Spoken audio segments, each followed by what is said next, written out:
A huge victory for Jay-Z and Diddy, actually, as a lawsuit has been dropped against them. This was... You can't guess, you can't think.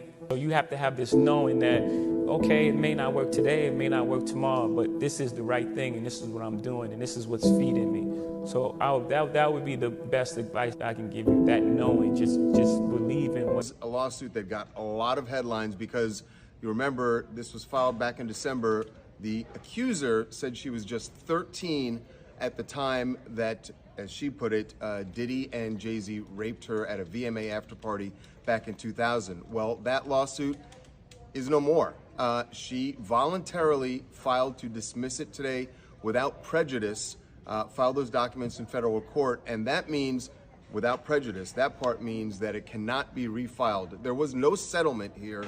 This was her going in and dropping the case. You remember there had been all sorts of holes in her story that came out after she filed this lawsuit.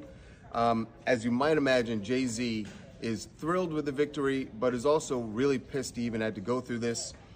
He gave us a statement saying that the fictional tale they created was laughable, if not for the seriousness of the claims.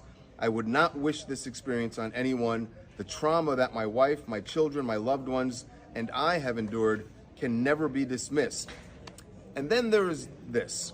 Remember, Tony Buzbee was the lawyer who filed this lawsuit for the plaintiff, who filed anonymously. He is the guy who has filed dozens at this point of cases against Diddy, and Jay-Z had a shot for him, saying this 1-800 lawyer gets to file a suit hiding behind Jane Doe, and when they quickly realize that the money grab is going to fail, they get to walk away with no repercussions. The system has failed.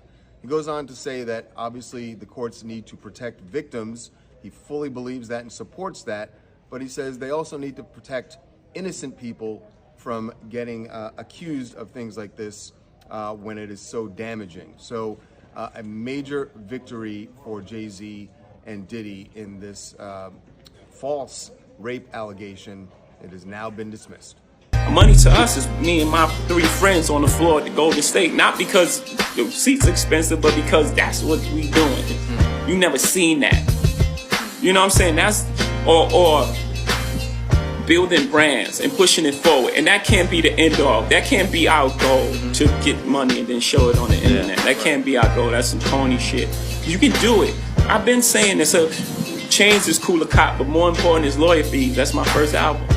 I've always been trying to give people game and like, yeah.